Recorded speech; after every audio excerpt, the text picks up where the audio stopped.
ai e mea vi mai hidi, bai a he kuna lai. E na tano bara Papua New Guinea, bai a kuna lai a ina Parliament Rumana lalo nai. Tia loia bada anoi noi mu, e mo blessings bahani mai, e mai Prime Minister nai, Deputy Prime Minister nai, Opposition Leader bona, Deputy Leader of the Opposition, Minister Dagidia be mui baudiai, Vice Ministers, Governors of Provinces bona, ai Parliament e guna lai tau mai bo mai.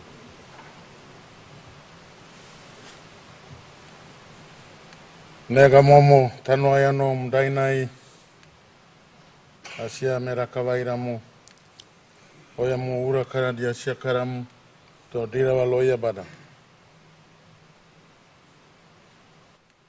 Pāgoa da mai, siau baini mai, baya he kuna lai namo namo, oia mo ura buka helaga, e tore hegeregere na, bona Papua New Guinea tano badana, tarawatu na heno nai bona lalo nai.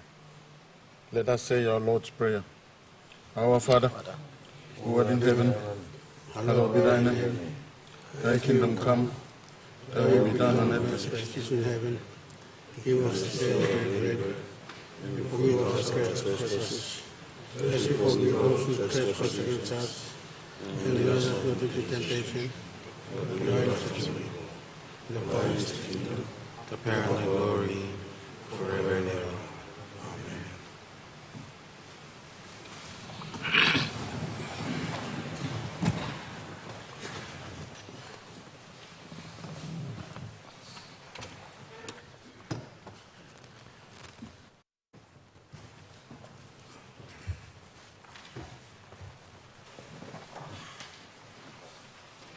Are there any petitions?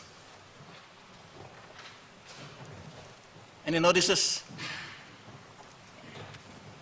Question without notice, 45 minutes starts now.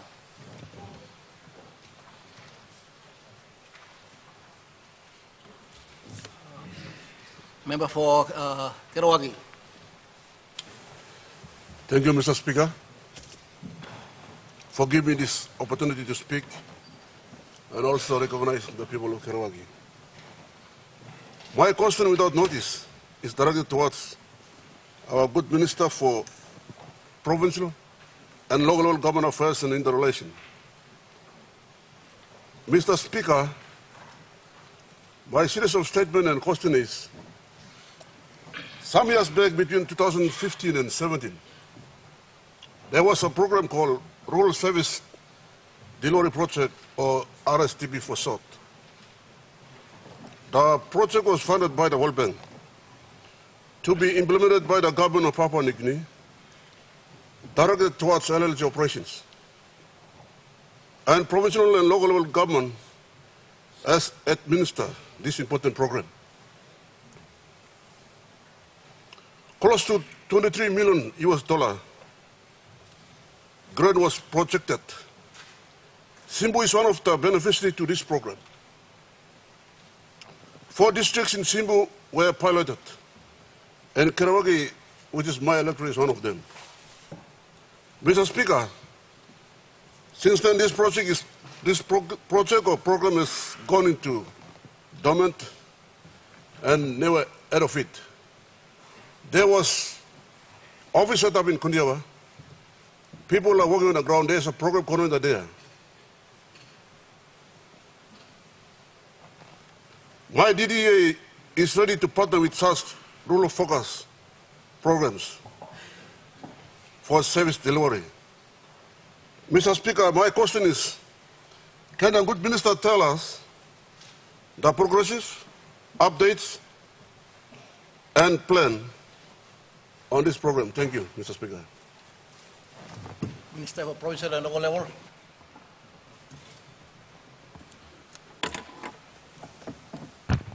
Thank you, Mr. Assistant Speaker. Good morning, everybody. Thank you, Member for Kundiawa, is it? Kerawagi. Thank you. Sorry, I came in late because we were kind of locked out. So I didn't get the benefit of hearing your question in full. Nonetheless, thank you for your very important question. I do support the view that there has been a fund which was co-funded by World Bank as well as Australian government that should have been assisting our provinces and districts. As it applies to Kundiawa, let me check that information out and I can come back and give a full statement as to what has happened, if there are projects being funded or promised to be funded, but funds are not released, and the fact that office has been established in Kundiawa, then I can give a full detailed presentation. I think it also applies to other provinces. What I've known about this project or these funds, it has been utilized in various provinces, not only Chimbu province but other provinces, including Central Province and other provinces in the country. Mr. Assistant Speaker, let me check the information out and I can give a detailed presentation in the next sitting of the Parliament. Thank you.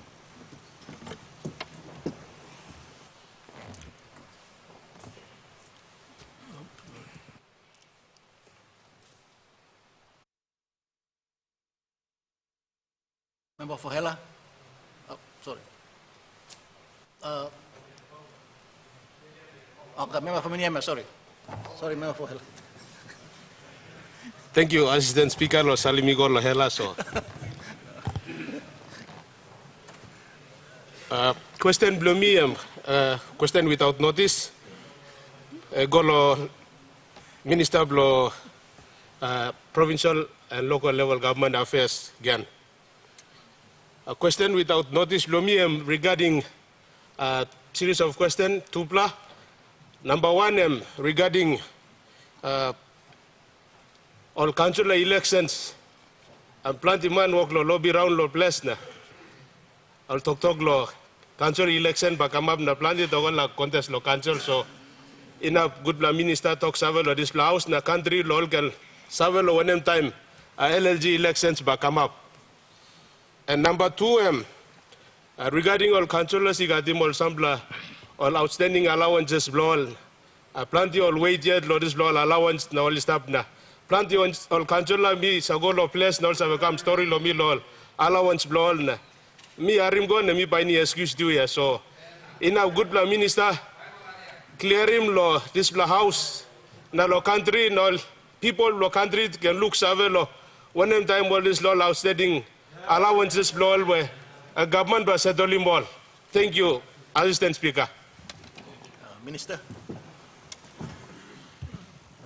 It seems that it's my day, but thank you, Mr. Assistant Speaker, and I thank the Honourable Member for Meniame for his series of questions, very important questions, two questions that are kind of waiting to be answered. And first question is to do with LLG election. Yes, it's a very important election that has been kind of been delayed, but government need to carry out this important election. I think last year I presented this issue in some details in relation to the laws, and that relates to LNG election. Currently, the law says that LNG election is supposed to be conducted concurrent with the national elections. And in the case of 2022 election, we already conducted an election, and here we are, the leaders who are sitting here. But by law, after national election is conducted, after the return 3 months thereafter, LNG elections are supposed to be conducted. I think we as a country had some problems in relation to conducting of elections since 2012. As we all can recall, 2012 we were unable to conduct election immediately, and it was deferred to 2013. And in 2017, again it was deferred to 2019. And 2022, the same type of problem exists. My department is in consultation with various stakeholders, including Attorney General, Prime Minister's Department, Electoral Commission, in trying to find a just solution for this particular issue. If we follow the present practice, it may mean that our councillors would have served 2.5 years, which they should be serving 5 years of their life as councillors. And therefore, we've been looking at how we can best address this issue. And that is, we need to amend the legislation in order that when National Parliament dissolved to go for election, then another form of government, or LNG, or third-level government, should be in existence. And that's the option we are looking at. We have already prepared a cabinet submission, but we withheld it because of ongoing problem with Electoral Commission. But we'll be looking at ensuring that current ward members will perform their task until 2024. Meanwhile, we'll look at amendments of various legislation in order to allow LNG election to be conducted and run its own life, rather than waiting upon or in concurrence with national election. So when one government is out of operation, one government is in operation. So those are options that we are looking at. And the matter will be brought to Cabinet. After Cabinet approves the proposal, then we'll be advising the nation either through the Parliament or through the Cabinet. So that's the situation. In summary, I think the issue is really, we will be conducting election, but be fair to the serving councillors so that they can serve the mandate until 2024. And then we can in between, amend the legislation to ensure that LNG election is conducted in its own time and have its own life, other than following national elections. The second issue, Mr. Speaker, Mr. Assistant Speaker, is to do with the allowances. Yes, I am fully aware of it. We as a government have done what we could up until the end of last year to access 21 million. The 21 million is to cover allowances and salaries for ward members since April last year to December last year, and including January this year. I've been given assurance by Finance Minister that funds will be accessed and secured so that we can pay our councillors throughout Papua New Guinea. Let me apologize to our councillors for waiting for a very long time.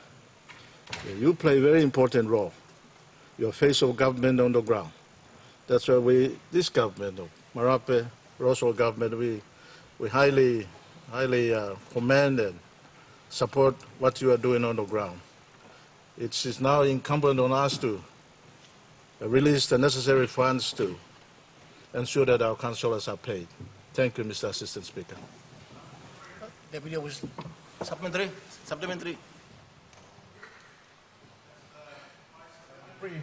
Question to my brother Minister again. Lord Jiwaka, I think I raised this point last time. You took note and you made good, speech to help us out, but nothing happened. Now, only go ahead long, run him vote. Now, me like Sawe, display me straight blow am no gat. Some investigation he can go along province na look him. Before, all some also make him number out long provincial government na LLG na all display suspensions come up. You can suspend him display Jiwaka LLG. The entire province can be suspended. Suppose all working illegal activities and up stop. Me like him display because me talk no gat long all nubla presidents lo come in to my DDA meeting na kain also. Me like carry on because one play in that same year all like make him na me bla kare me kam long department na all talk no gat long and all work him again. And display me feel me no good plan.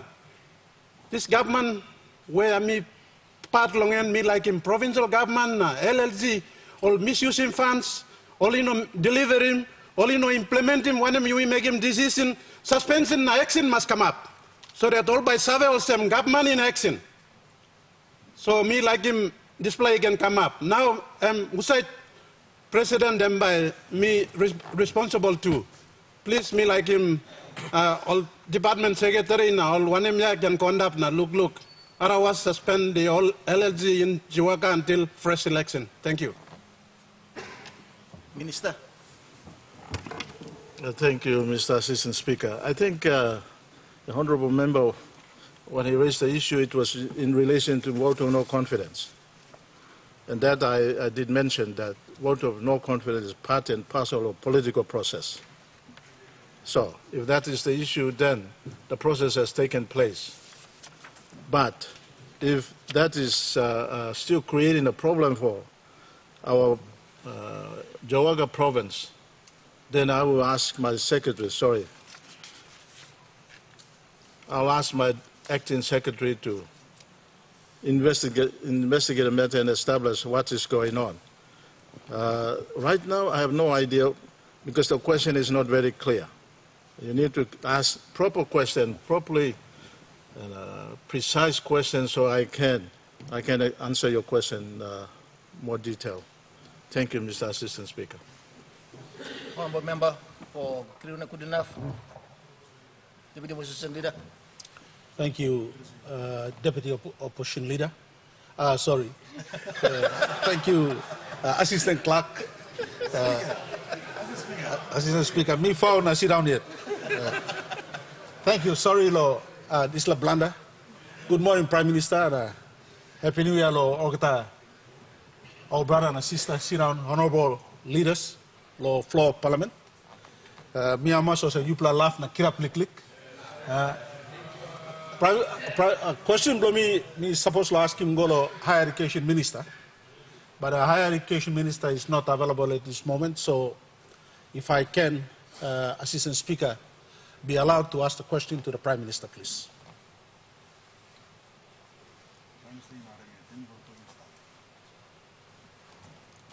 You may ask the question to the Prime Minister, Opposition Leader, and Deputy Opposition Leader. Thank you. Thank you, Assistant Speaker. First of all, before me asking question, below me like Toksawe Golo, if I may, Golo, leader of government business, that due to health issues, opposition leader won't be available for this session. So me Toksawe Taso. Question below me by Golo Prime Minister with regards to higher education issues.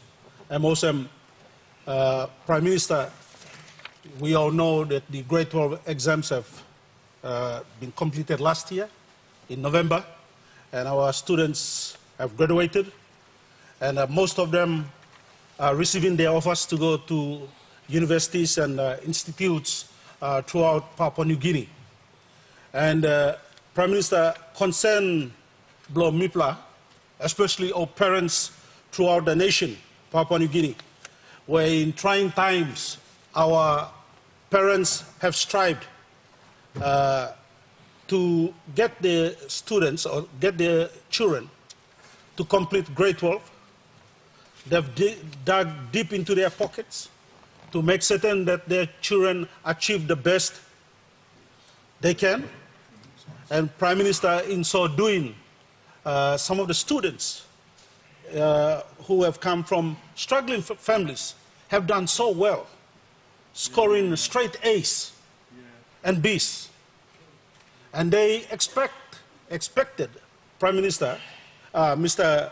Assistant Speaker, they expected to be given their first or second choice.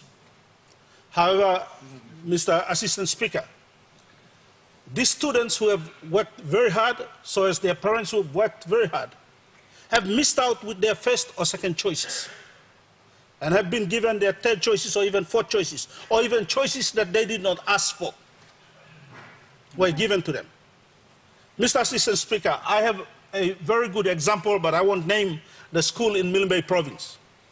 A particular student who did so well with his GPA missed out on his first and second choice, and he was given his third choice, and a particular student who did not do well was given the first choice at the University of Papua New Guinea. It gives me a question to ponder upon, and that is, where the cream of the best of Papua New Guinea being thrown to? The Vision 2050 says Papua New Guinea must be number one, smart, happy, and healthy. We want Papua New Guinea to be a smart nation. Yet the best smart students that we have been given their third or fourth choice, or given choices that they did not apply for. And parents who want their children to do well and achieve the best they can are wondering what's happening to my child. I'm wondering what's happened to my child. Even, Mr. Assistant Speaker, some of the students who've done so well have missed out completely. Now, Mr. Assistant Speaker, Prime Minister, this question was raised a year ago or 2 years ago, and the Higher Education Minister then assured us that something would be done. Please, can we relook at the system that is at the higher education, the selection criteria, and deal with the core issue before you country blame me. Now, best of the best will be thrown to the back, and the smarter ones are not there for future leadership of this nation. If we want best leaders for this nation, we must begin now, sort it out now. Also, Mr. Assistant Speaker, may put him this point go. May hope that Prime Minister, through your wisdom, you can get rid of people who are operating that system. Now put credible people in there who can operate that system and make certain that the best of the best will be the future leaders of this nation. Thank you, Assistant Speaker. Honorable Prime Minister. All right, thank you, Mr. Assistant Speaker. I thank him, Deputy Opposition Leader, to ask him this very important question concerning all smart blood beginning me or finishing grade 12 exam. Now only some space long school beyond grade 12. As a government, people are concerned on high level of dropouts too. Not just those who kisim good mark, now only no kisim space, but also all beginning who study losing school of grade 12, grade 10, grade 8 with no continued education. If likely last 3 years you may try to address him, bring him welcome, now Okada must finish in grade 12. For the particular issue where we raised, where only scoring mark were enough going along all schools of first choice blood, but only miss him out. Me like make him response also. All this blood picking. You said you feel that you missed out. You can good mark. You have go to school, but you miss out. You know, different schools got different criteria. A couple of years ago, the online selection system was introduced, and we have 1 or 2 occasions of such where a student applicant who felt they were qualified by mark they received to go into certain universities or missed out, and they were placed elsewhere to the second or third choice. There was an indication of a review in the process to find out why this glitch is taking place. I will assure the Deputy Opposition Leader this is a genuine concern. We have a look at this, and in the very next Parliament session, when we come back after this session, I'll report to the Parliament by way of answer to that question on this matter that the Honourable Leader has raised. Thank you, Mr. Speaker. Honorable Governor for Southern Highlands. Assistant Speaker, short question for me without notice. I go along Foreign Affairs Minister, but because of the significance to long this question, me directly me go to Prime Minister. Me harem na looking lo newspaper today. Prime Minister long Australia by come long Fonde, long PNG. Now me also reading Mosem and by addressing Parliament. And display them true or no God. One. Number two, President of China have come, former Prime Minister of Australia have come, Prime Ministers of Solomon Islands now not la one Solwara have come. Since Minister of Parliament, Minister will look him, Prime Minister of Australia or not have come addressing Parliament, so we said invite him to addressing Parliament. People need long clear law display. I think PNG, Papua New Guinea, independent country. Now people he must clear through long display na be away. You got some special arrangements law display. You got some special significance law display. I think Prime Minister through long government can talk him all people from Papua New Guinea law display. Thank you, Mr. Assistant Speaker. Honorable Prime Minister. All right, thank you, Mr. Assistant Speaker. Once again, me like Amamas law question, talk Amamas law question, law Governor of Southern Highlands, law ask him law visit long Prime Minister of Australia, come law Papua New Guinea, and also part law question block and long the address of the Australian Prime Minister to our National Parliament. Me like confirm him na talk yes, the Australian Prime Minister is on schedule to visit us. He will be arriving. In fact, I have a program here before me. He'll be arriving in our country on 10 o'clock a.m. There'll be a guard of honor, 19-gun salute offered to him as he arrived at our APEC terminal arrival area. Then at 10:30, he'll make a courtesy call to our Governor General in the Government House, and then at 11 o'clock he's scheduled to come and address our National Parliament at our invitation, or our government's invitation, and with the Speaker's concurrence and clearance by the Clerk of Parliament. There is provision in our standing orders to allow strangers, is defined as stranger, to come into our National Parliament to have an address. We will invoke the provision of the standing orders and allow him to come as a special guest to our country to have an address to our Parliament. Now, me like giving barely see long people of our country, address him from a head of state or a special guest to a nation to address another nation's parliament is not uncommon. We've had, for instance, the Pope addressing U.S. Congress when Pope Yikolong visited the U.S. I think a few years back, the Chinese president and me addressing Australian Parliament, if I am not wrong, when President Xi Jinping visited Australia. For Papua New Guinea to host the Australian Prime Minister in our Parliament is also part of our plan towards our 50th anniversary program that is coming up in 2025. If you look at our National Parliament as we were introduced to this Parliament, the 11th Parliament, our Speaker and our National Parliament has given title to this Parliament, and I have it in our Parliament notebook. For instance, it says, ushering in 50 years of nationhood. It's a term that is running for this Parliament. The 11th Parliament, we are crossing over the 50th anniversary of our nationhood. There are programs running in this term of Parliament, especially 2023, 2024, and 2025. We got parliamentary programs running, legislative intentions of government would be put to us, and how we reform, refurbish, we strengthen and entrench our democracy and our nationhood to live beyond 50 years.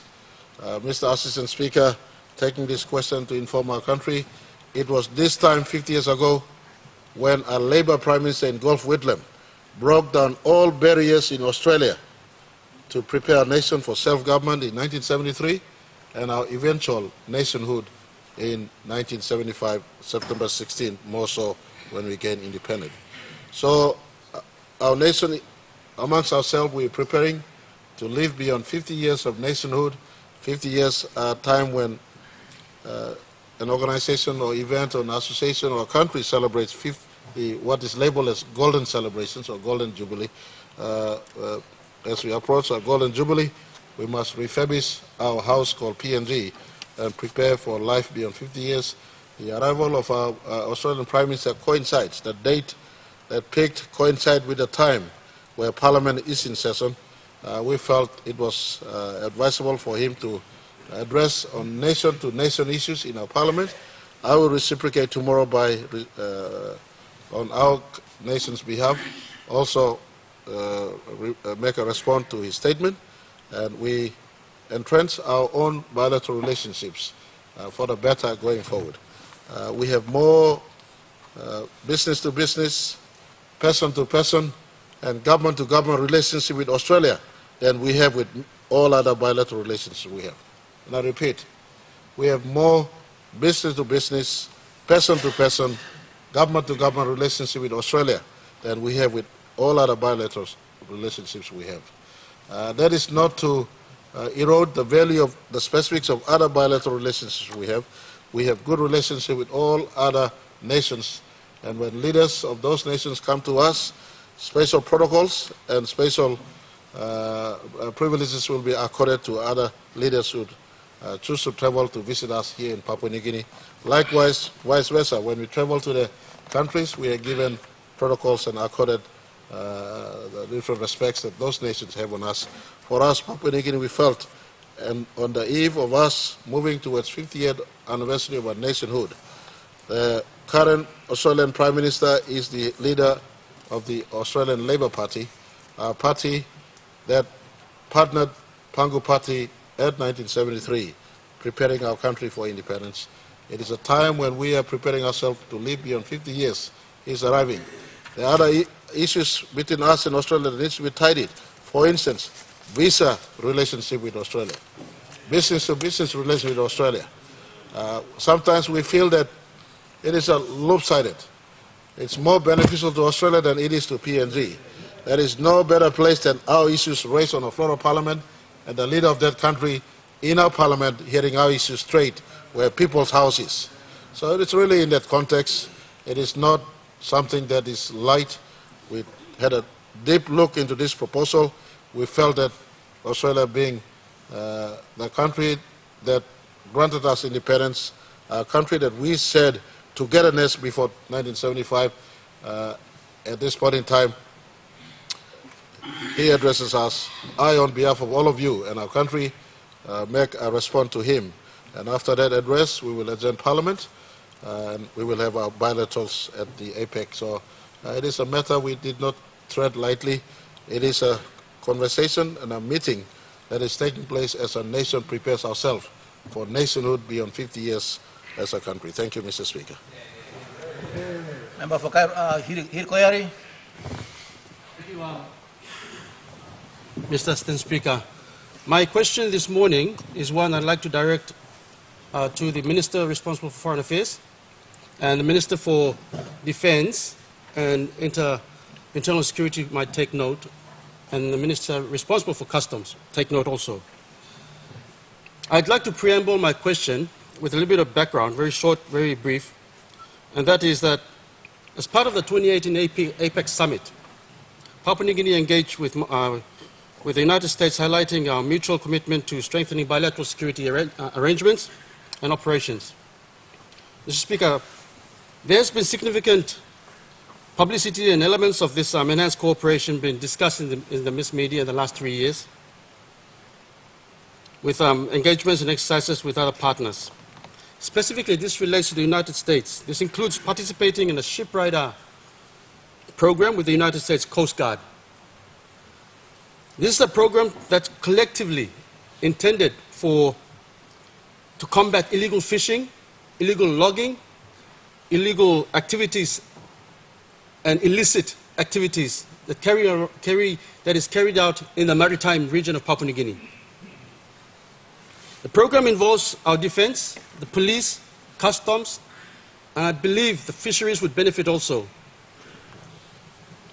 And it involves working on board U.S. vessels, so our personnel working on board United States vessels, patrolling our territorial waters, fighting and combating these illicit activities in and around Papua New Guinea waters, illegal fishing, illegal logging.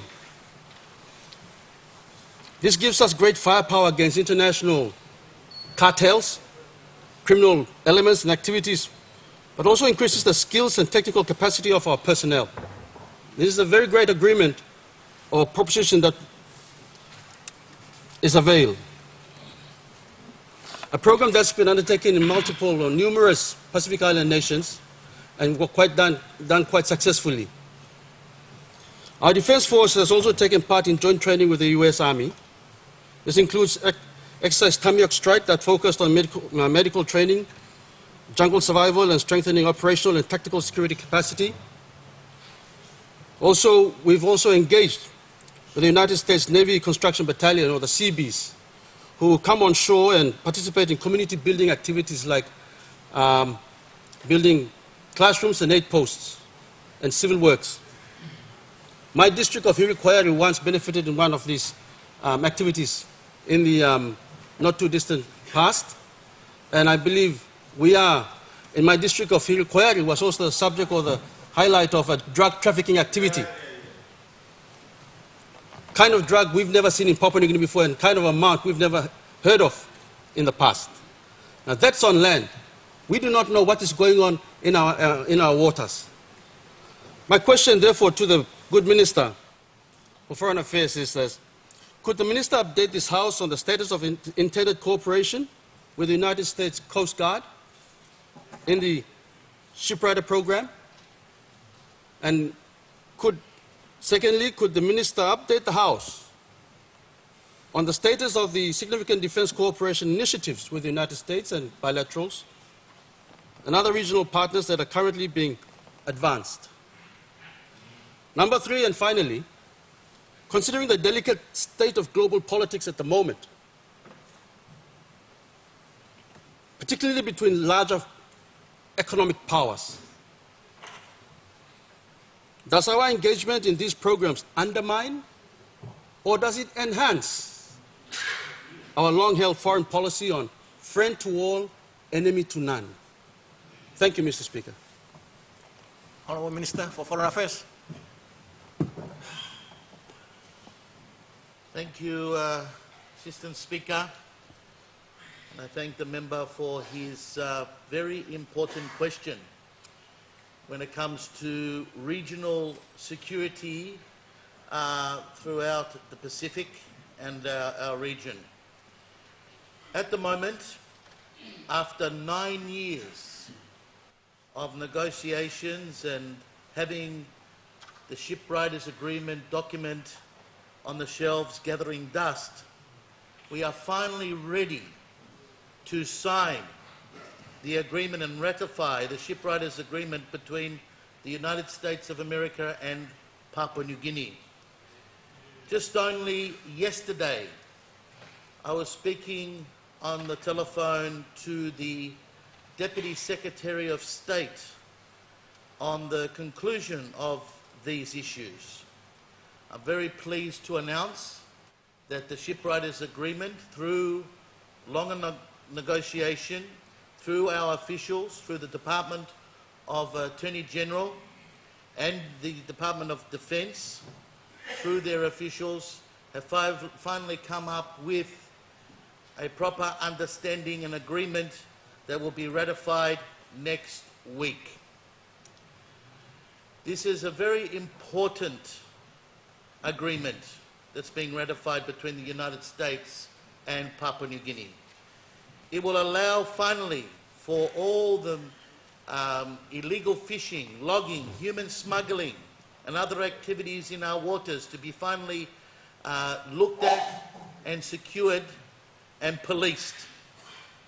Not only by physical vessels where Papua New Guineans can be with our US counterparts, but also satellite navigation and security of our waters, finding out where those illegal fishing or illegal operations are, identifying them, and also policing them at the same time.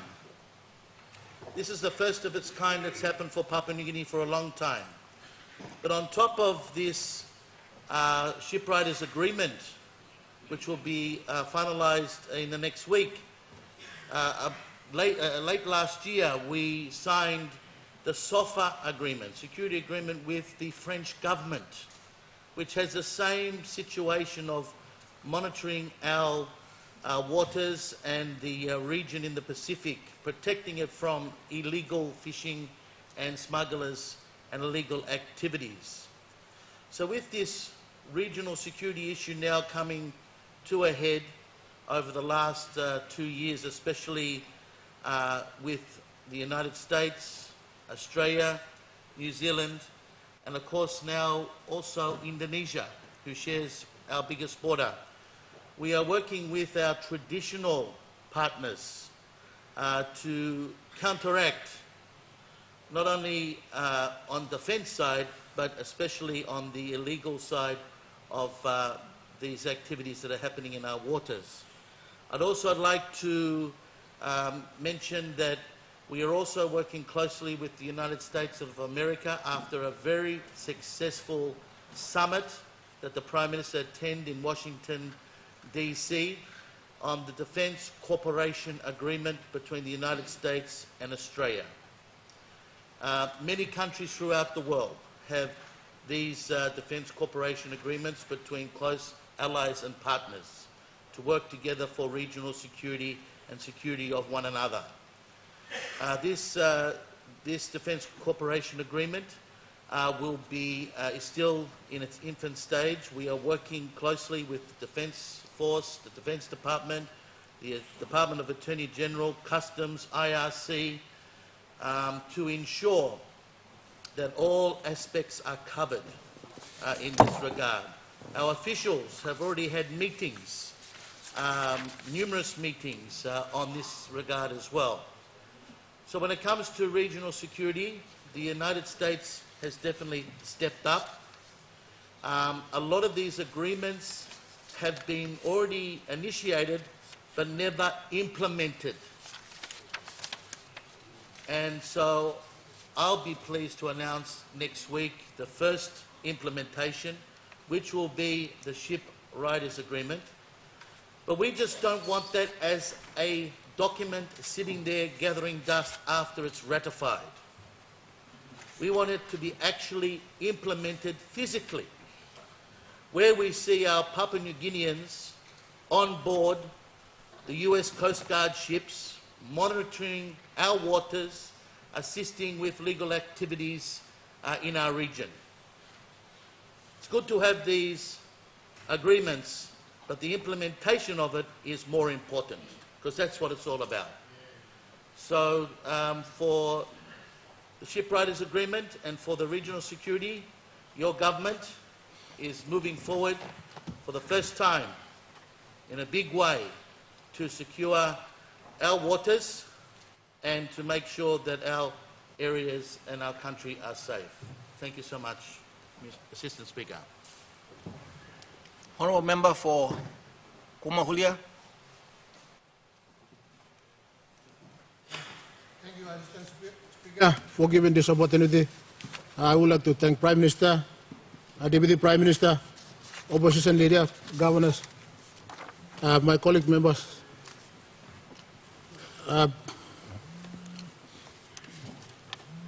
Secondly, I would like to thank my people of Komahulia for having confidence in me, in electing me into this term of Parliament. This is my first time to raise my concern for my people. Okay, my question without notice goes to the Minister for Works and Highway, and Prime Minister can take note.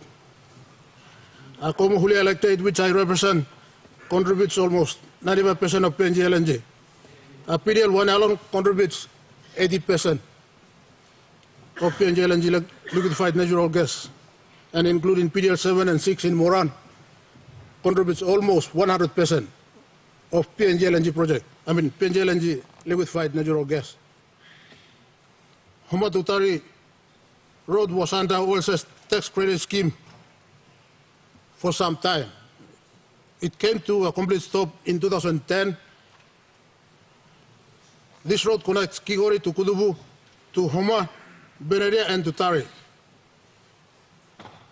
It is also the part of the continuation of our national highway, our Highlands Highway from Medi to Moro to Tari.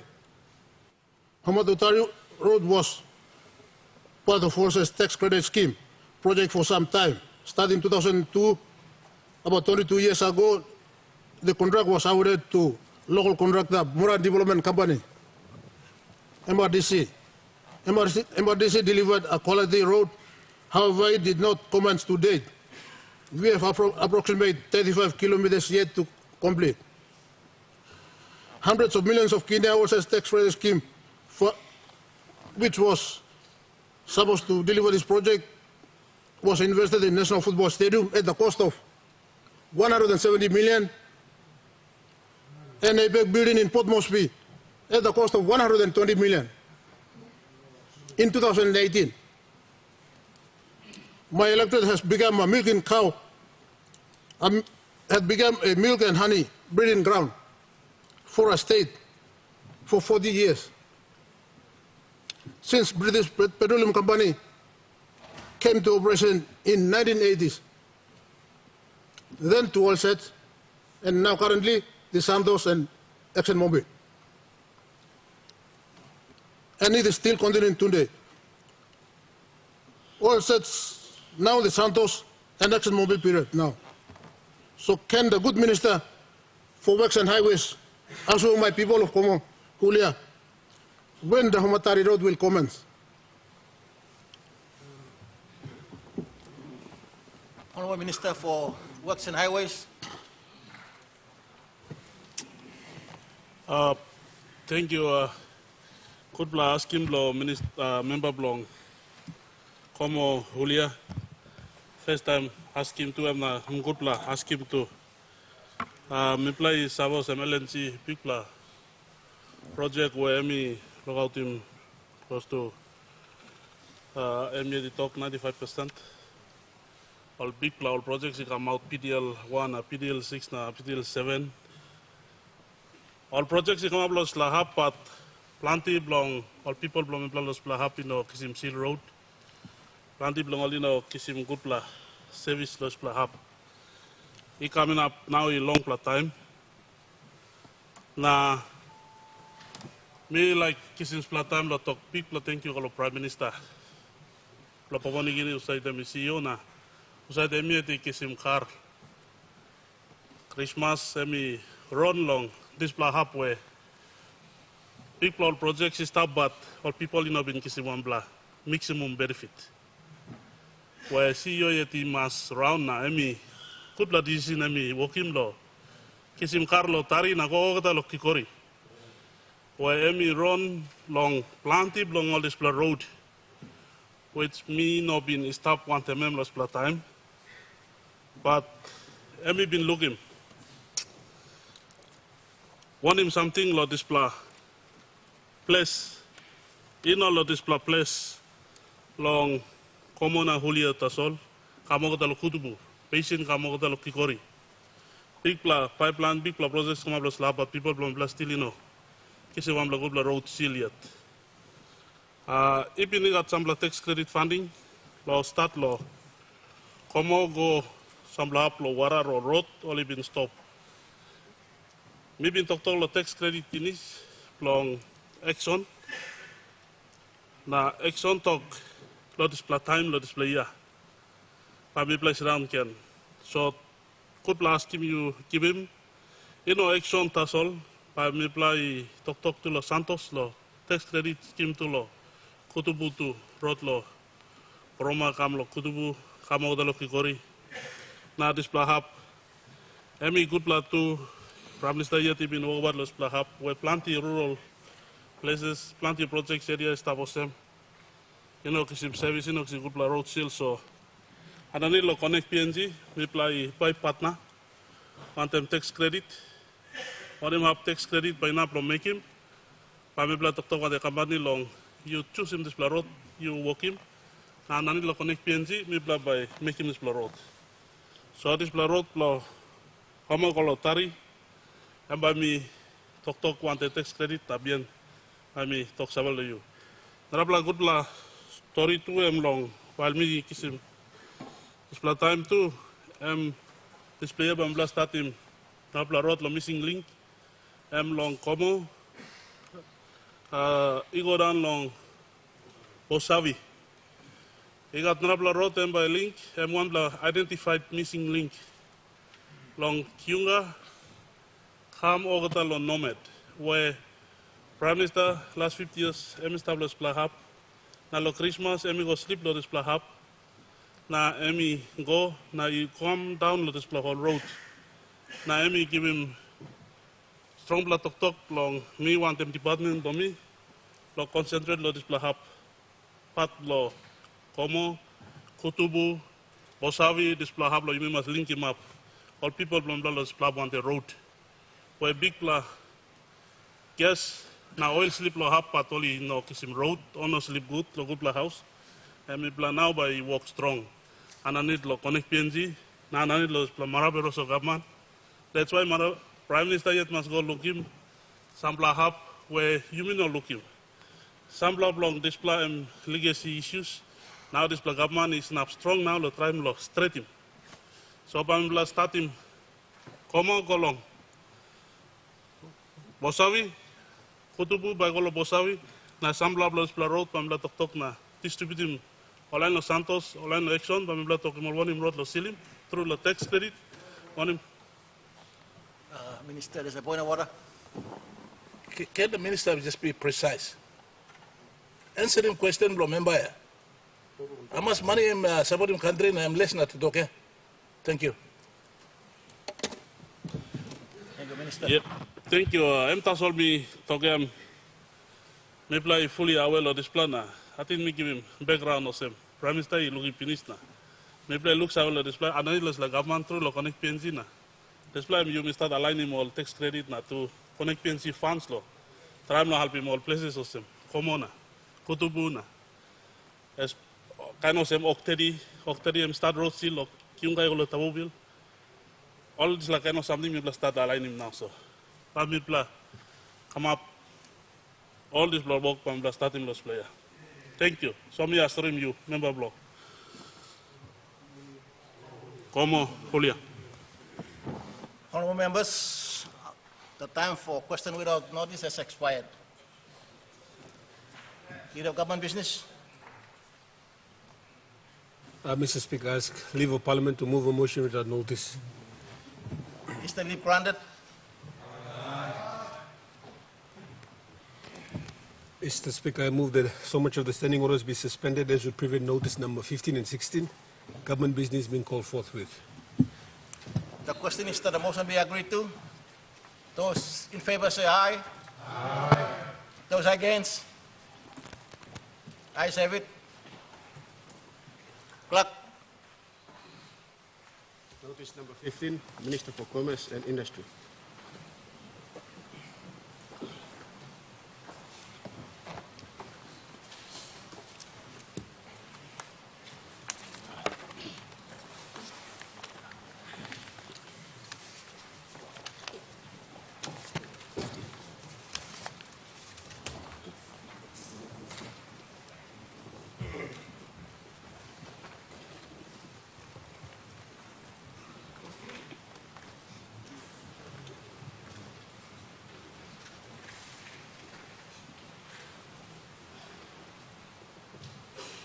Mr. Minister.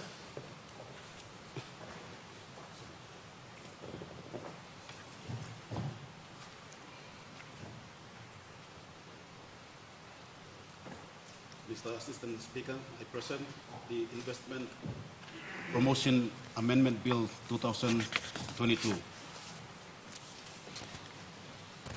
Clerk. First reading, a bill for an Act 2A, amend the Investment Promotion Act 1992, and B, to reform the law relating to foreign investment certification and to facilitate promotion of micro, small, and medium-sized enterprises and for related purposes. Minister for Commerce and Industry.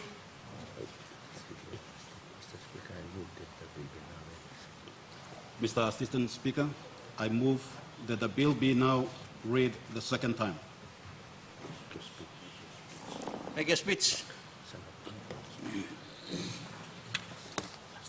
Mr. Assistant Speaker, today I am tabling the Investment Promotion Amendment Bill 2022 for subsequent endorsement and enactment by Parliament. At the outset, I pay tribute and acknowledge the prior work done by the past ministers, in particular the most recent minister being the late Honorable William Samp. I am honored to be here today to present the results of the work done through their efforts. Mr. Assistant Speaker, as you will recall, the previous government tabled the Foreign Investment Regulatory Authority bill in response to concerns that SMEs were facing unfair competition by foreign businesses. The FIRA bill went too far in restricting businesses' activities and was damaging PNG's reputation and attractive destination for foreign investors. After in-depth consultation with the public and the business community, the government accepted a balanced policy proposal put forward by the Investment Promotion Authority. This balanced policy proposal addresses SME concerns while providing investors with confidence.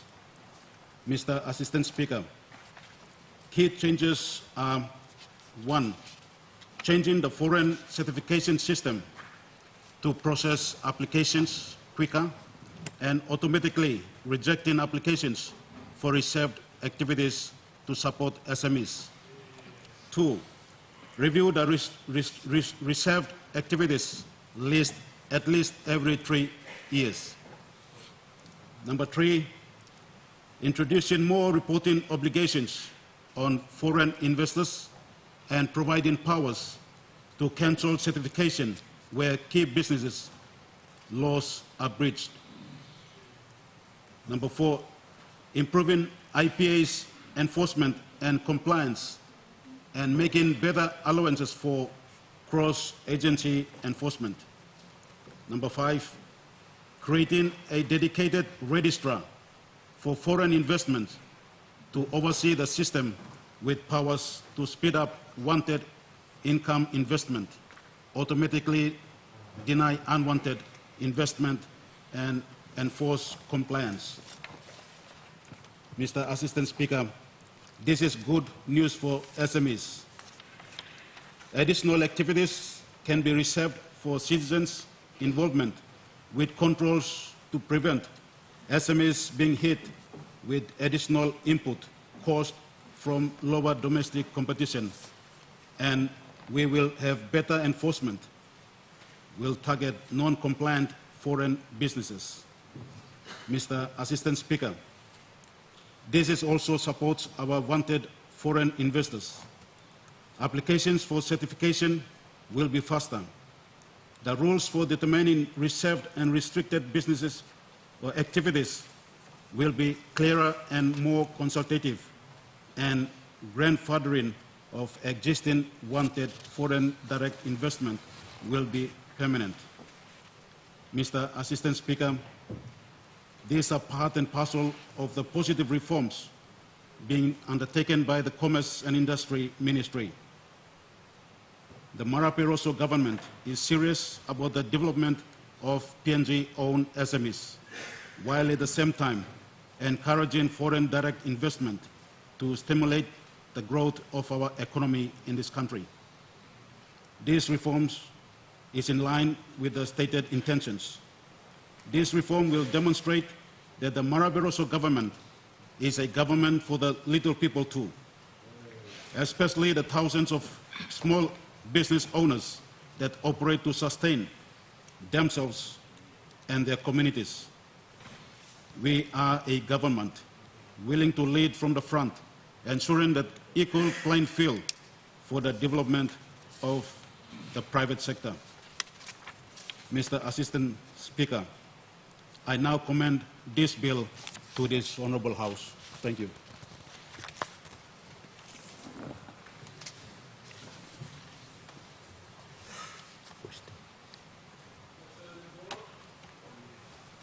Prime Minister. Mr. Speaker, Mr. Assistant Speaker, let me rise to commend the Minister for his hard work as he assumed office in this term of Parliament and to bring a work that we started in 2019. Mr. Assistant Speaker, as we took office, our focus was on taking back our country from wrong hands, and one major focus was in the space of business and SMEs. We placed in and we started a program, we gave commitment on how we would start to empower our people to be engaged in businesses, and this is a key focus area that differentiates our government from the past government. Our focus is more on empowering our people in the space of business, commerce, SME, and we not only talk, the country knows in 2020 budget, in 2021 budget, in 2022 budget, and now in 2023, we've now placed more support and more funding to ensure SME gets up, get going, is moved. And we also expanded beyond that focus just on SME by putting now funding in this year's budget for state equity participation, money to unlock land for our people to settle properly, do business, but a small business or big estate business like in the agricultural sector. Mr.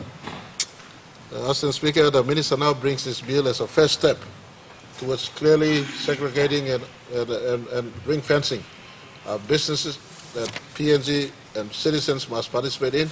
I just want to make this comment in support of this bill. This is not the last time this sort of amendments will see based on our government's conversation in our own caucus and our discussion to expand further and define clearer what areas of businesses, again, PNG must do. We feel that we can move beyond just the normal cottage industries into a higher level of business, but Papua New Guinean citizens and Papua New Guinean businesses can engage in. This is a step in the right direction. Mr. Assistant Speaker, I commend this bill to the House in support of the Minister, and I just want to conclude again, this is a first step in that direction. We'll be expanding further to ensure we entrench Papua New Guineans in the jump seat and driver's seat of doing business in their own country. Thank you, Mr. Speaker. Thank you, Assistant Speaker. Me too, me like supporting Prime Minister Lord Isla Bill from the opposition. This bill, Minister, is well overdue. The people of Papua New Guinea have been waiting for this bill. This Parliament has spoken about this bill time and time again. It's about time we bring it out, and I commend the Minister, the Prime Minister, and the Executive Government in fast-tracking this bill through this House. SME is a very important sector for development of this nation. We all know that. Reserved businesses have to be reserved for Papua New Guineans. And not only reserved businesses, but employment for Papua New Guineans must be also reserved for Papua New Guineans. Plenty time you look in security sanap lo gate. And foreigners sanap staff. Where's the Papua New Guinean who's supposed to be doing that job? You go inside the store, Mary sit down and fight him till. And foreigners sit down staff na walking this walk. Where's the Papua New Guinean who's supposed to be doing that job? That's why this bill is the way forward, right way for Papua New Guinea. Mr. Speaker, it also, whilst you have presented a paper, Miha Maslo looking at the paper, so where's the list of reserved businesses for Papua New Guineans? Minister, it would be good that you give me this list so that all people blow me outside. Or can look him the newspaper, cut him this paper, na hauling na talk this business money operate team is supposed to be for Papua New Guineans. Now suppose one foreigner I'm running this business. Where is the partnership with the Papua New Guinea? You like venture come inside a business that is supposed to be run by our people.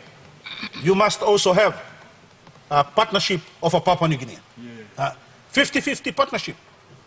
or whatever the arrangement is. Mr. Speaker, it is encouraging to see that we, as this government, through the minister, has brought in this paper to Parliament. That's all you mean, Papua New Guineans also must change in mentality, blame me. The way we do things. Laziness, blame me, has crept into SMEs that has allowed others to come and do it for us. If we need to get into the SME business, we need to change our mentality of one time by you kirap na running this business. You know, silip go 10 o'clock na kirap na taram lo running this business. While others have woken up at 4 o'clock to do the business. You mean, we need to have a change of thinking mentality na passing lo working business. Now plus something. Prime Minister, in your wisdom, you have given a lot of SME funds to the districts. That's all. This is our money. Golo man were all not registered SME businesses. It went to individuals who have eaten up the money, and there is no trace of SME business in the districts or provinces. So whilst this bill is an important bill, we must emphasize that Papua New Guineans who are running businesses must be registered. Not individuals who are running SMEs who are unregistered. In that way, we can look in plenty fallback plan for more employment for all people, so forth. Thank you. Thank you, Mr. Assistant Speaker. Member for North.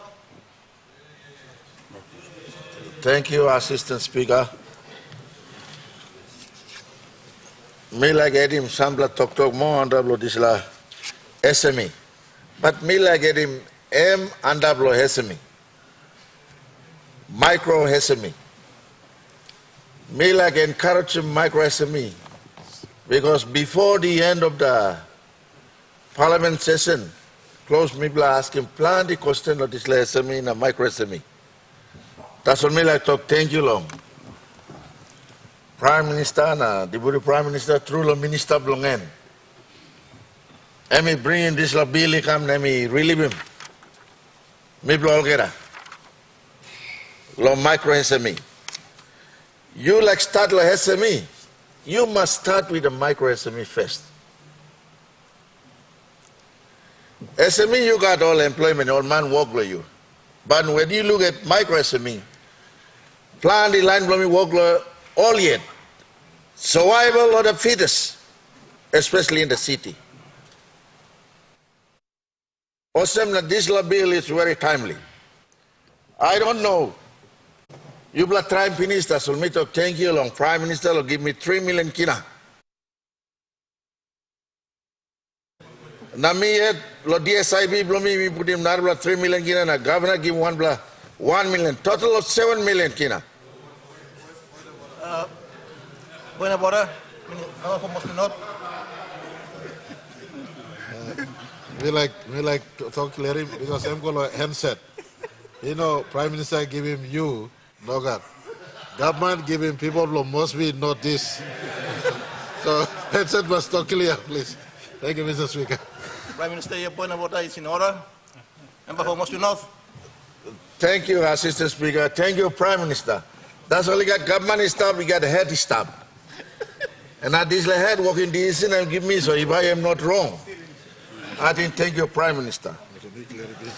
So this is micro SME. Lolulu city blow me Port Moresby. This last 7 million me trial him out. Total of 20,000 plus mothers. Now chambla you Latino sem. I'm in a war. But we must start somewhere. Give him opportunity blow or legally man marry blow you me. Start lo micro SME. 1 man market lo stua. 1 man market lo buaidaka. 1 market lo get up lo sustaining living blow. Now all work him extra money, me open my account blow bank him na. They start up from there. Now you look at work at a settlement, you talk India na China na kind money go inside. Yes, of course. But sometimes all Papua New Guinea too you must silence. Suppose you less now, you rent him all something blowing all this la. You ask yourself, Rent time due yet na you premise I go rent in advance. Rent in advance. So this la bill have right time through that's all me like challenge him. Online yet. Are you serious in operating micro SME to SME? Become an entrepreneur and become a businessman in the next 5 or 10 years.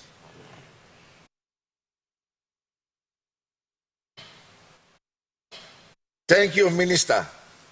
Maybe ask him plenty question you bring him this la bill come. It might be not favored. And at least you some missing. But at least we start somewhere so that you may give him opportunity or biggest, the mass population starting from micro SME, and then we go to SME. So me commending you, now me implementing business by me putting more money, make sure that people below me city must get kai lo table, they got extra money, go to bank, they got extra more, they can extend into SME, now you go big plan more yet. Congratulations, Minister. Thank you. Member for Central Pongonville. Thank you, Speaker.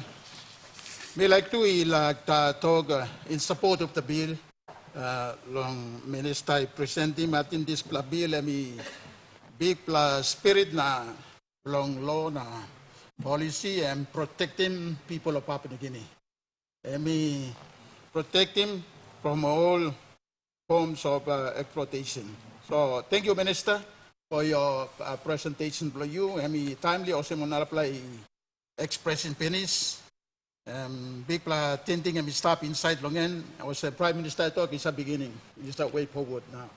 This bill and we work along give more apply areas to come in from protecting Papua New Guineans, because Papua New Guinean citizens of this country are equal to one another along whatever part of the world we are in, whether it's locally or outside, deal with internationally, locally, they are equal to one another. So giving this protection to the citizens of Papua New Guinea, I think this is very clear. Thank you, Thomas Liu, Minister, long giving equal opportunity, protected, and then secondly, giving equal opportunity to Papua New Guineans, so that they will participate meaningfully in the economic sector, belong developing nation.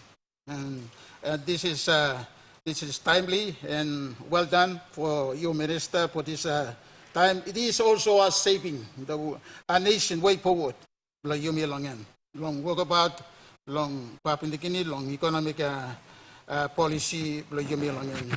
We are in a global community in terms of business sector, business development.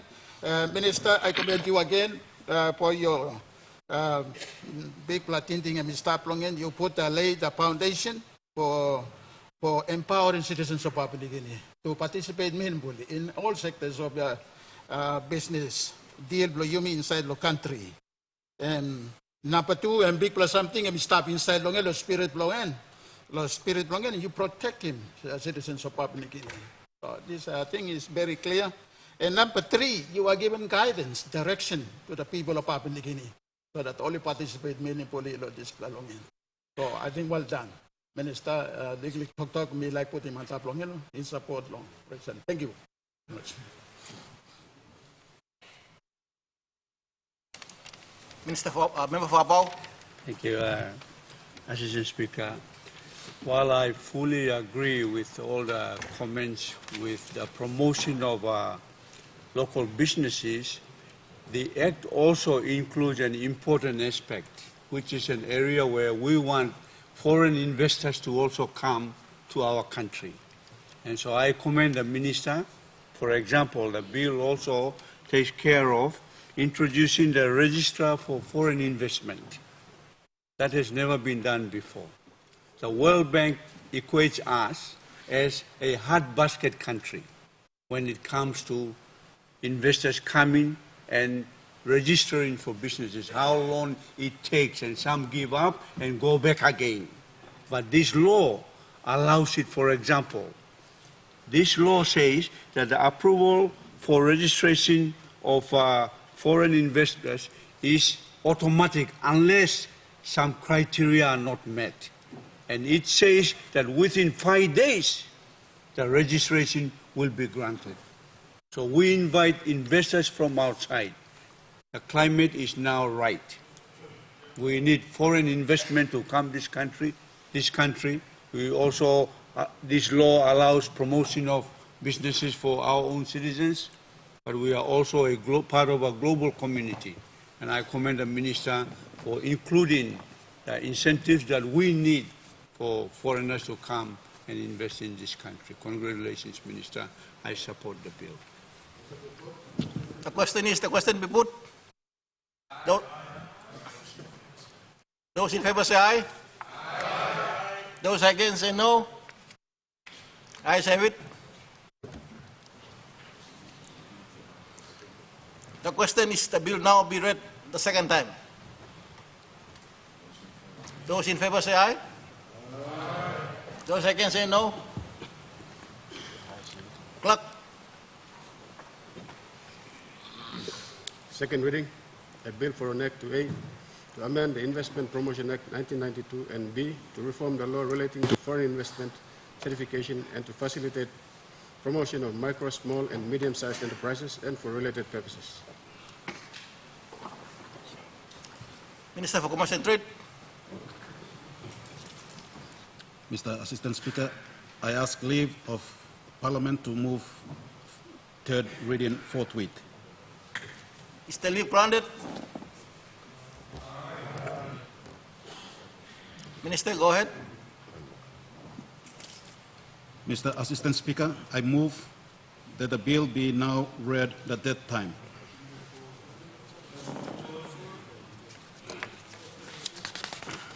The question is that the question be put.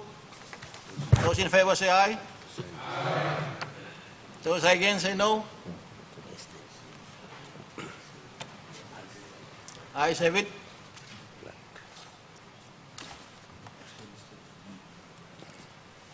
The question is that the bill is, sorry, the question is that the bill be now read the third time. Those in favor say aye. Aye. Those against say no. Ayes have it. Mr. Clerk. Third reading, the bill for an Act to A, amend the Investment Promotion Act 1992 and B, to reform the law relating to foreign investment certification and to facilitate promotion of micro, small and medium-sized enterprises and for related purposes. Clerk.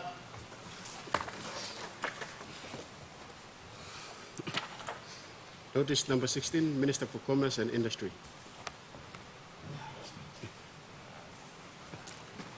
Thank you. Minister for Commerce and Industry. Mr. Assistant Speaker, I present the Associations Corporation Bill 2022. Mr. Clerk. First reading, a bill for an Act to A, repeal and replace the Associations Incorporation Act 1966 and B, provide for the efficient registration and incorporation of associations in Papua New Guinea, and C, provide for the efficient registration and monitoring of overseas associations or similar non-profit organizations so that they may operate in Papua New Guinea under a proper regulatory regime, and D, provide for proper regulation and administration of incorporated associations in Papua New Guinea, and E, provide increased transparency and accountability for incorporated associations, and F, provide for the efficient and orderly liquidation of insolvent associations, and G, comply with the anti-money laundering and counter-terrorism obligations and for related purposes. Minister for Commerce and Trade. Mr. Assistant Speaker, I move that the bill be now read the second time. Make your speech. Mr. Assistant Speaker, today I am tabling the Associations Corporation Bill 2022 for subsequent endorsement and enactment by Parliament. At the outset, I pay tribute and acknowledge the prior work done by the past ministers, in particular the most recent minister being the late Honorable William Samp. I am honored to be here today to present the results of the work done through their efforts. Mr. Assistant Speaker, the draft bill is bringing positive changes to a law that has not been improved for over 50 years since its passage. It will also achieve the following: ensure that Papua New Guinea complies with international obligations regarding anti-money laundering. Second, overdue change in the internal governance and transparency of cooperated associations. And third, the ability to fully utilize the advantage of an efficient electronic registry. The Commerce and Industry Ministry, through the Investment Promotion Authority, IPA, will administer the law through an electronic online registry system. I am pleased to inform Parliament that the IPA is implementing a major upgrade this half of the year, and the success of this project will be greatly enhanced by this new law. Mr. Assistant Speaker, the following are the key changes that this bill, or draft bill, will bring. 1. Process to become an association. The current Act requires an association to provide basic information only when it gives notice of its intentions to incorporate. However, the bill, or draft bill, calls for more information to be submitted. This ensures that the public is fully informed of the details of an association and can decide whether to object to its incorporation. 2. Subtypes of incorporated associations. The current Act takes one-size-fits-all approach to associations. This is an issue since associations are usually set up for two broad reasons, which are not necessarily the same. 1, charitable or religious, mainly to benefit public, and 2, mutual benefit, mainly for a group of people with similar interests. Based on this, the draft bill provides for 2 subtypes to capture the broad reasons for incorporation: public benefit associations and mutual benefit associations. 3, essential elements of an association or incorporated associations. The draft bill introduced a new residency requirement under which at least one committee member and a public officer must be ordinarily resident in PNG. This is consistent with the current laws regarding companies incorporated in PNG, which requires at least one director to be resident in PNG. 4 grounds for objections to the formation of the association. The current Act does not provide sufficient grounds for objections to be raised to the incorporation of a particular association. The draft bill expands the objections grounds to include things such as a proposed committee member as a criminal conviction, or that none of the committee members are ordinarily resident in PNG. 5th, governance and transparency. The current Act is very weak on internal governance and transparency. The draft bill addresses this by having clear provisions and requirements relating to rights and responsibilities of committee members, responsibilities and duties of public officer, accounting records, financial reporting, annual general meetings and reports for members, and filing of annual returns with the registrar. 6th, overseas obligations or overseas associations. The current Act does not contain provisions allowing for the registration of foreign entities that operate for charitable or religious purposes in PNG. The draft bill corrects this oversight and requires overseas associations to comply with a new regulatory regime that will help ensure they are pursuing appropriate activities within PNG. 7, transition, re-registration. There must be a way to smoothly transition from the existing law to the new one. The draft bill requires all incorporated information on both existing and newly incorporated associations. Mr. Assistant Speaker, these are part and parcel of a positive reforms being undertaken by the Commerce and Industry Ministry. The Marape Rosso government is serious about ensuring governance and accountability in all sectors. This reform is in line with the stated intentions.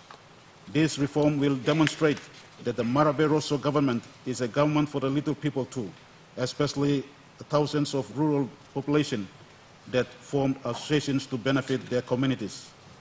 It is a government willing to lead from the front by ensuring governance and transparency are embedded in PNG laws.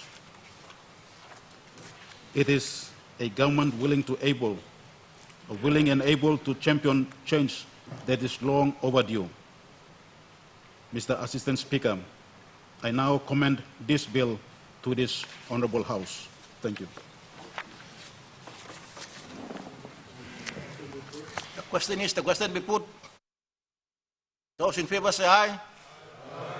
Those against say no. Ayes have it.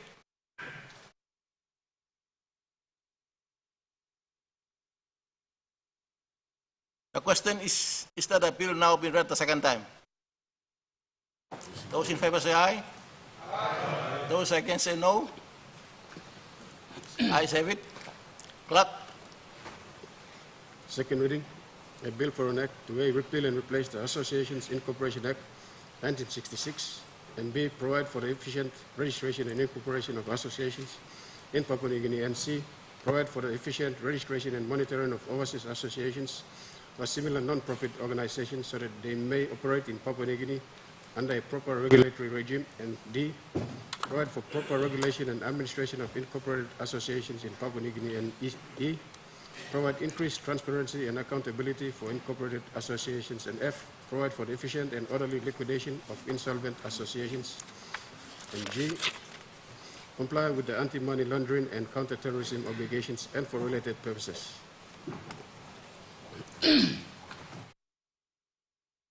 Minister for Commerce and Trade. Mr. Assistant Speaker, I ask leave of the Parliament to move the fourth reading forthwith.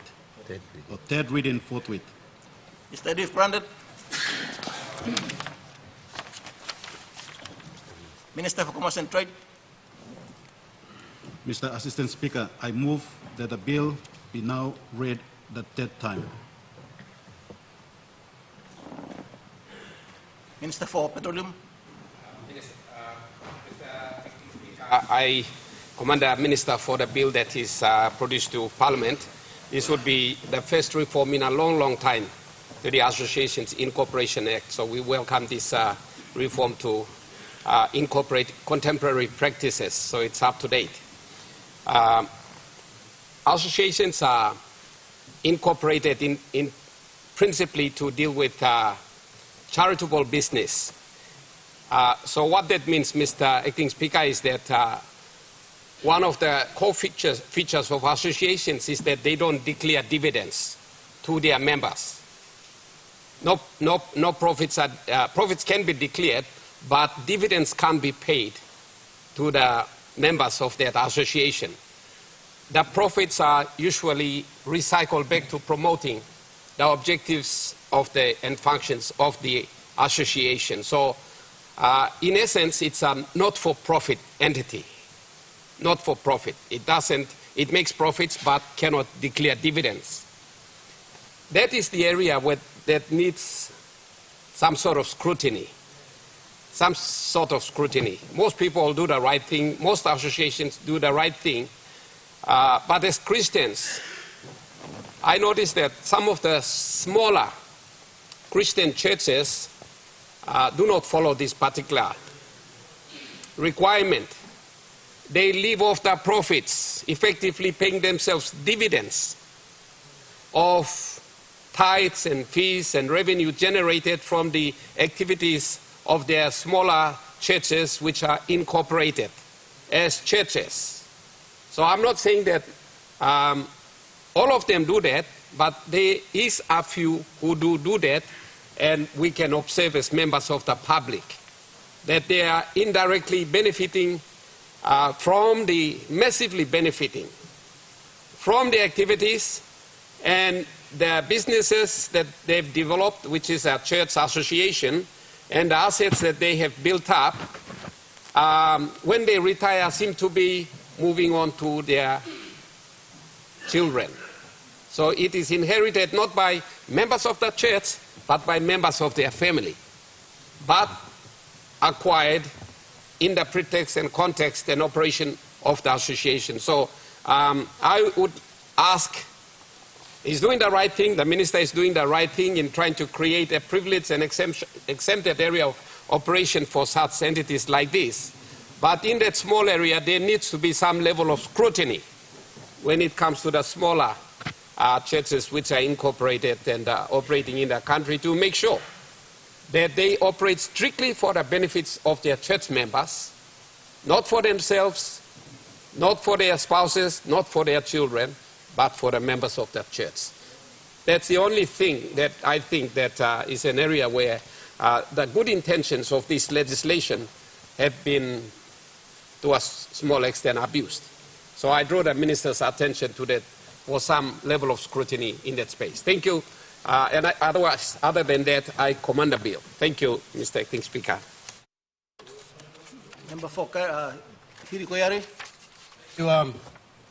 Mr. Acting Speaker, I also join the Minister for Petroleum and commend the Minister for Commerce and Industry for bringing these two very important and pertinent pieces of legislation to make them contemporary and relevant for commercial practice today. Associations Incorporation Act, as outlined, is intended for a particular purpose. There's 2 points I'd like to raise and perhaps take on board, Minister could take on board with his team, and I thank the Prime Minister for, in his initial debate, outlining that there will be further reviews in this Parliament in the context of commerce and trade, or in the context of commerce and industry in this portfolio. What is important is the dispute resolution component is a concern. The courts are already congested with disputes. It is welcoming to see that there are regulatory reserve lists published, and also proposal to embed it in a body of legislation. And it's also welcoming to see that the Associations Incorporations Act has been reviewed to make it more relevant and more practicable. But the implementation and enforcement is what I'm concerned about. Who is going to look over this policy shift, this legislative reform? How are we going to implement this? And is it possible in a further review to consider the introduction of a tribunal within the Investment Promotion Authority, where if there are breaches in the context of reserve activities being breached, or associations conduct being breached, instead of parties running to the courts or IPA burdening itself of taking enforcement, if there were, which I see there isn't, there is an absolute need and necessity to introduce enforcement of these areas. And perhaps in the future that is something that the good minister could take on board and also consider with some grave concern. Thank you very much. I also commend this bill and this amendment to the House. Thank you. Member for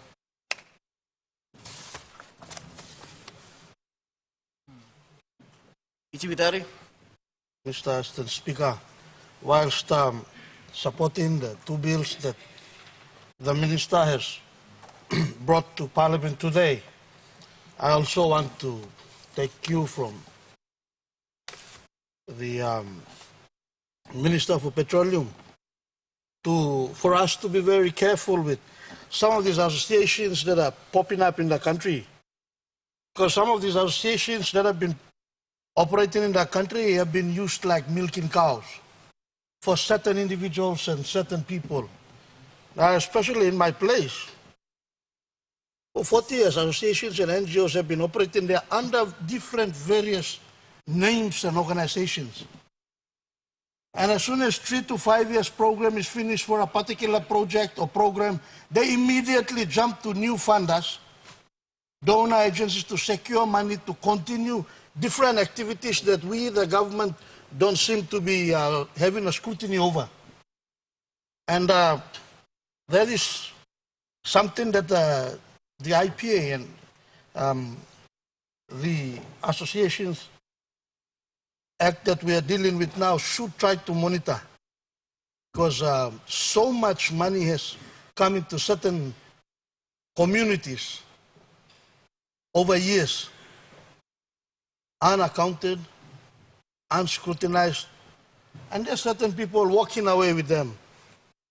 So, whilst I commend these two bills, that is my concern, including churches, like the minister said, that there are certain new churches or church organizations, ministries that are popping up in some places that are acquiring land, for instance, in the name of setting up these small ministries.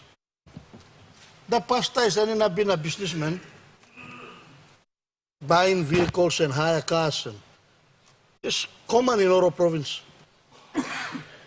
And therefore, I'm just bringing this to the attention of the government that we should start scrutinizing some of these associations that are popping up in the country. Otherwise, I am in support of these two bills, and I commend them. Thank you, Mr. Speaker. The question be put. Those in favor say aye. Aye. Those against say no. Minister for Commerce and Trade.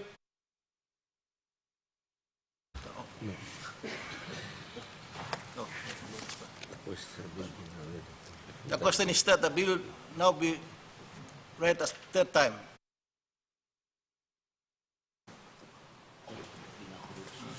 In accordance with the Constitution's requirement, the bill must be passed by the absolute majority of 60 members. Clerk, please ring the bell.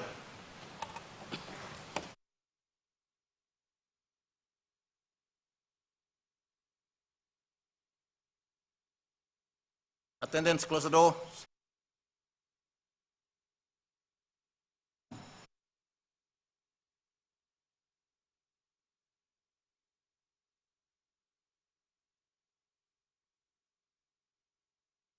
Oh, sorry. Open the close. I went opposite.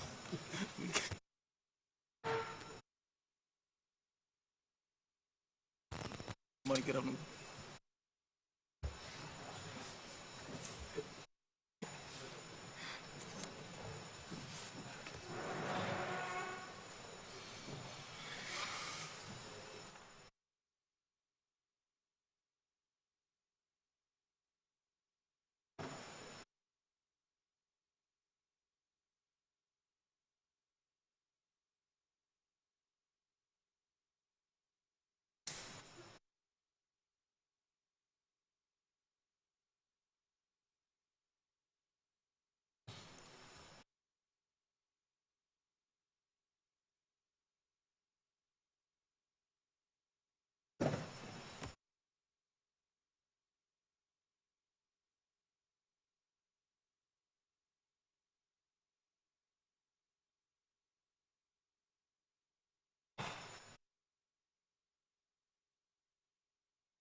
Attendants, close the door.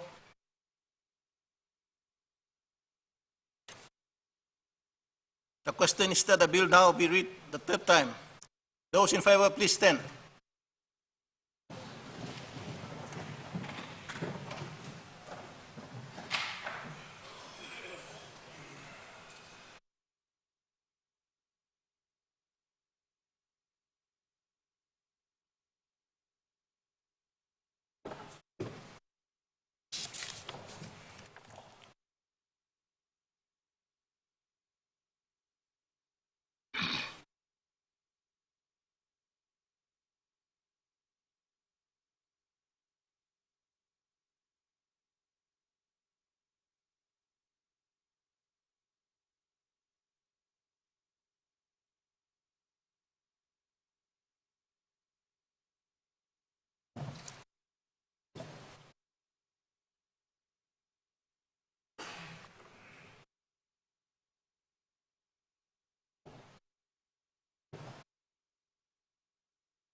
Those against, please stand.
Members, those ayes, 91, noes, 0. Clap.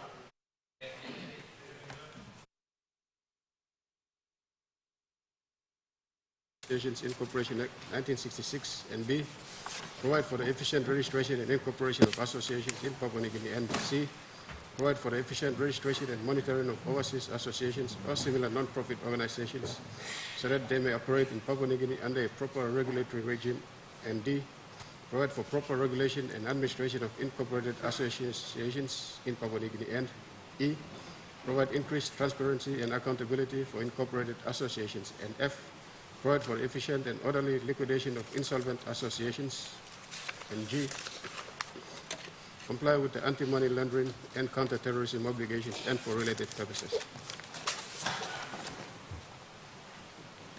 Thank you, Minister. The bill has been passed by majority.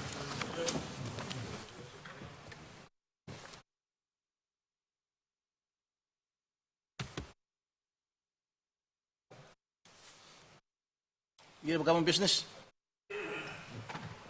Mr. Speaker, I thank Parliament for sitting through, and at the same time thank the Minister for Commerce and Industry for bringing these two very important pieces of legislation for us to enact. And I also thank Parliament on both sides of this House for supporting the two legislations.